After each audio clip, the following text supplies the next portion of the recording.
Hola, ¿qué tal? Mi nombre es Hernán, más conocido como Dillo, ya muchos de ustedes me conocen. Este es el primer capítulo de un canal de YouTube que bautizamos como Derechos de a pie.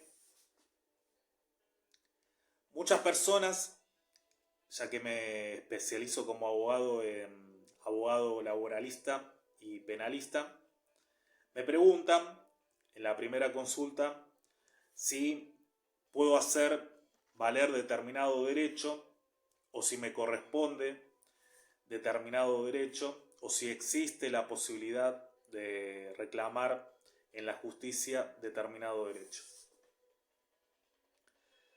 A esas preguntas se pueden sintetizar, resumir en una simple pregunta como ¿qué es el derecho?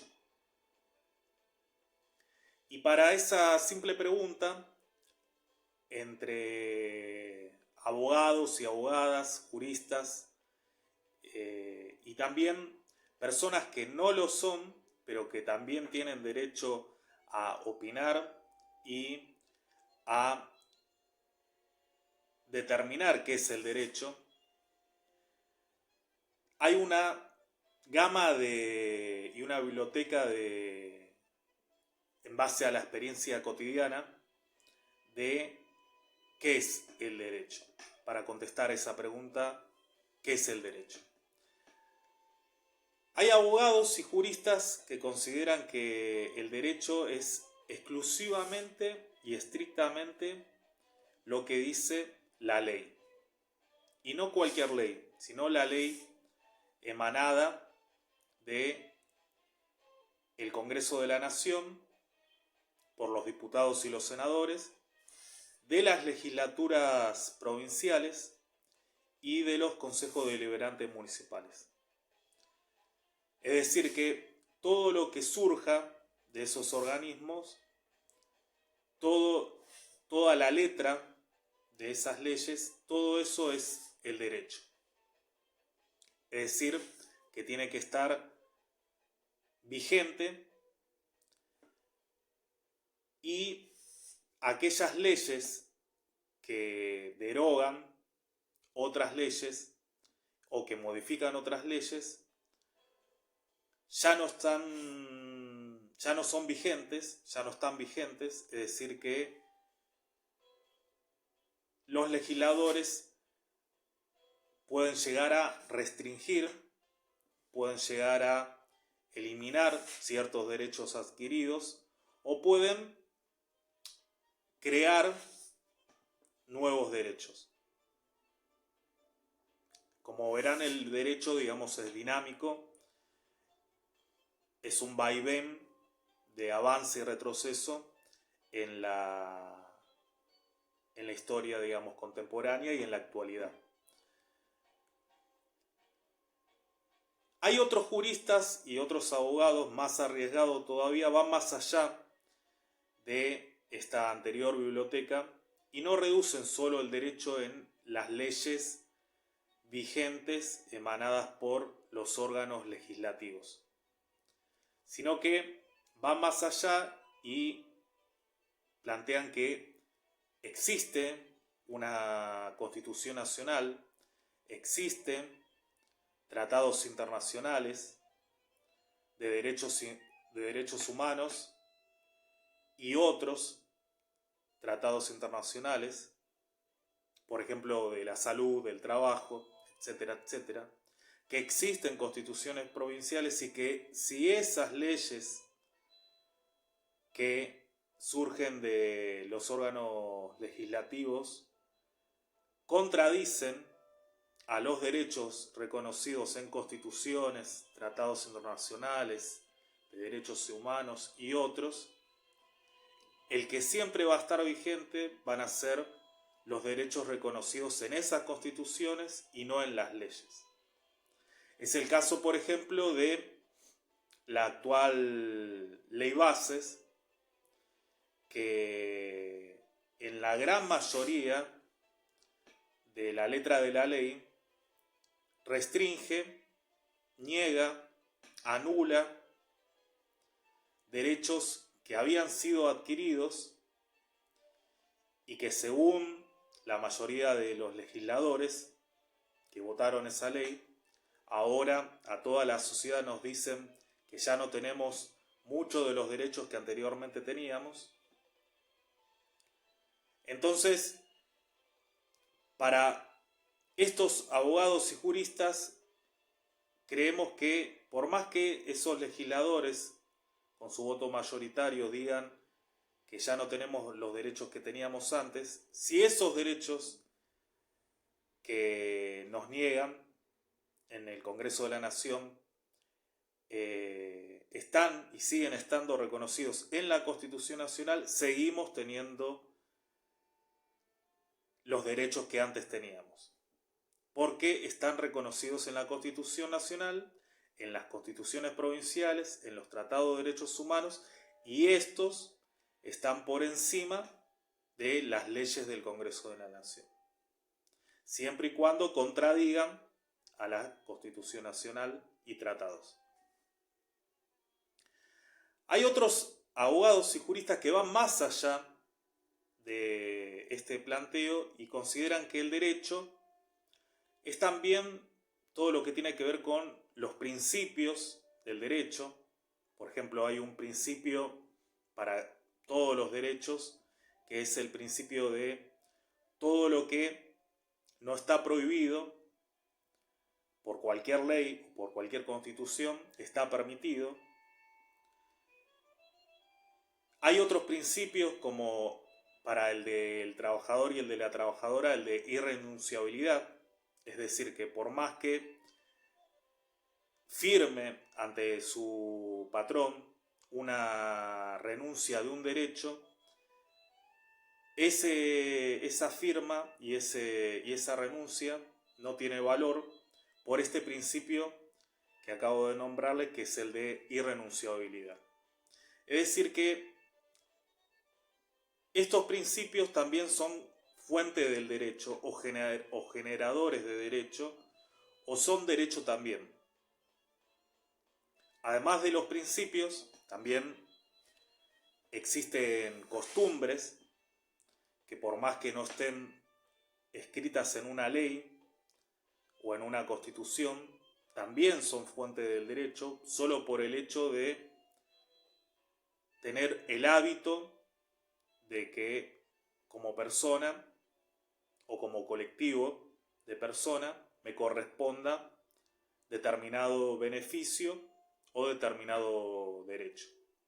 También hay jurisprudencia, que básicamente son las sentencias de los jueces que generan derechos también, muchas veces establecidos en la Constitución Nacional, en contraposición de lo que dicen las leyes actuales,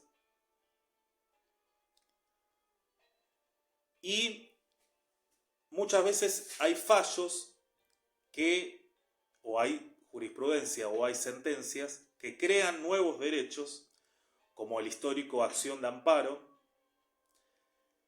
y de habeas corpus, que en la década del 50, a través de dos fallos específicos, dos sentencias de jueces, sin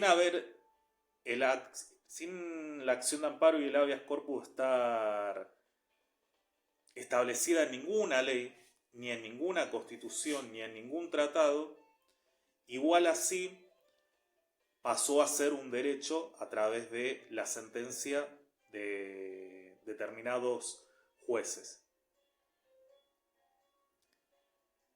Esta acción de amparo básicamente es el juicio más rápido que tenemos y es el que protege a cualquier persona sobre su derecho a reclamar o a cumplir.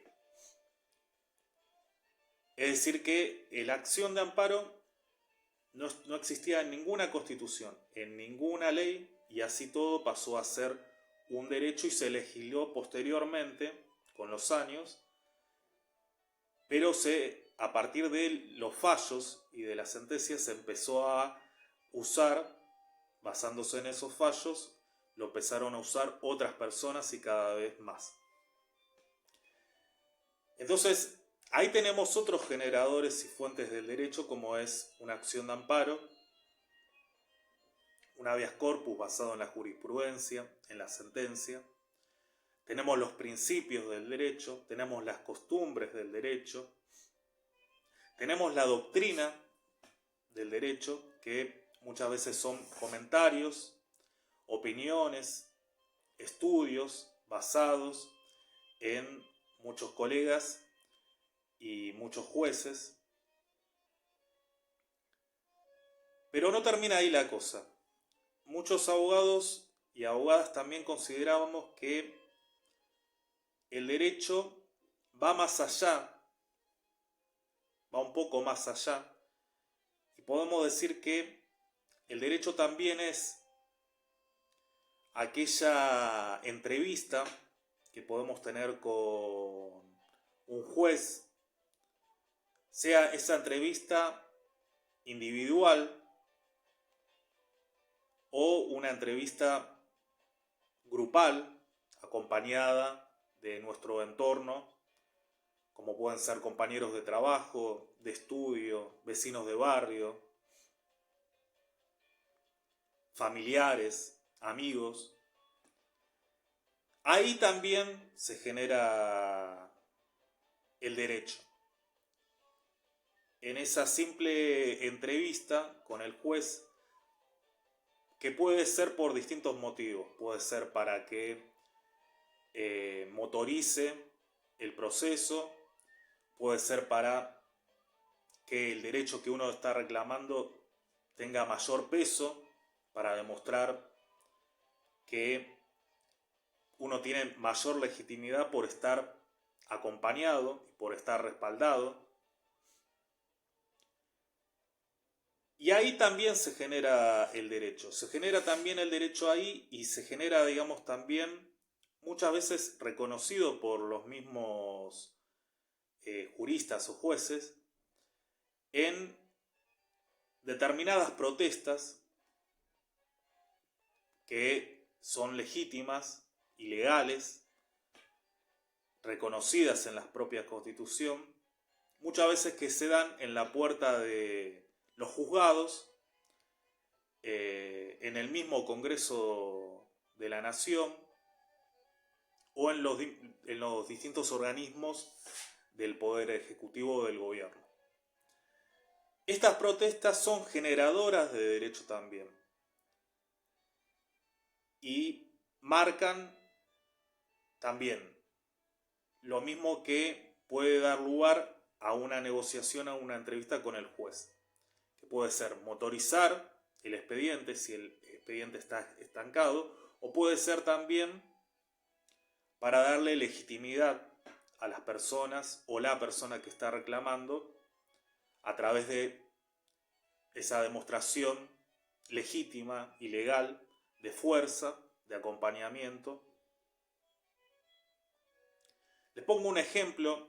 Hoy por hoy en Argentina, el sistema de salud en general, cada 20 personas que son internadas, hay una vida que se pierde.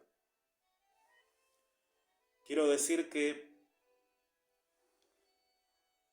en el sistema de salud hoy por hoy existe mala praxis, principalmente por los directivos y jefes jerárquicos de las distintas áreas de un hospital público, de una obra social o de una prepaga, sea de una guardia o de una terapia intensiva o de un consultorio.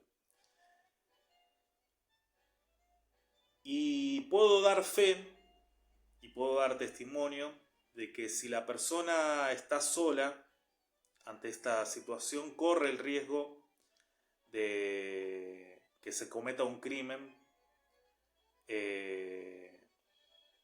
en estas instituciones y se cometa también una mala praxis. Ahora, es distinto si la persona internada es acompañada por familiares, por amigos, por compañeros de trabajo, por compañeros de estudio, por otros médicos, por hacer consultas a otros médicos allegados. Y puedo dar fe que esas personas que están internadas o que sufren una enfermedad tienen menos riesgo de que se cometa mala praxis contra ellos, y tienen más posibilidades las personas que están totalmente solas. Estos son ejemplos que podemos llamarlo, muchos abogados lo hacemos como la relación de fuerza. Es decir, vivimos en una sociedad en que hay intereses y no siempre los intereses son intereses comunes, muchas veces son intereses conflictivos. Muchas veces hay una parte de la sociedad que tira para un lado de la cuerda y hay otros que tiramos para otro lado de la cuerda. Y en esa resolución, tanto en un expediente judicial como en una protesta legítima, legal, se puede resolver un conflicto de intereses. En esto también, esta relación de fuerza, por llamarlo así, es generador de derecho, tanto para que se creen nuevos derechos, para que se cumplan los derechos que tenemos, para recuperar los derechos que teníamos. Es decir, que el derecho también es resultado también de esta relación de fuerza. Podemos decir también que el derecho es todo lo que acabo de mencionar en breves minutos. Podemos decir que el derecho es la ley, podemos decir que el derecho es la Constitución Nacional, las constituciones provinciales, podemos decir los tratados internacionales de derechos humanos y que no sean de derechos humanos, como puede ser el de la OIT, del derecho de los trabajadores. Podemos decir también que el derecho es también la jurisprudencia. Podemos decir que es la doctrina, que son las costumbres, que son los principios. Podemos decir también que el derecho es esa entrevista con el juez de forma individual o colectiva, o esa protesta o esa forma de organización, llamémosle ONG, organizaciones de consumidores, sindicatos, etcétera, etcétera. Podemos decir también que todo eso es derecho, es decir que el derecho puede ser el conjunto de todo lo que acabamos de mencionar. Y todo eso puede generar, puede restringir, puede modificar, se puede crear o se puede extinguir determinados derechos. Depende de el ojo clínico que pueda tener un abogado y una abogada y el acompañamiento de la persona que sea representado por ese abogado y abogada, que se puede llegar a un buen puerto en la pregunta que hicimos al principio de ¿qué es el derecho? Es decir, todo lo que acabamos de mencionar después. Es decir, las leyes, las constituciones, la jurisprudencia, la relación de fuerza, la organización y demás cuestiones que en próximos capítulos de este canal de YouTube, que hicimos llamar Derechos de a pie, lo iremos digiriendo y también queremos que todas las inquietudes, todos los comentarios, todas las preguntas, todos los posibles reclamos que quieran consultarnos, puedan dejarlo en el comentario o en mi contacto de WhatsApp.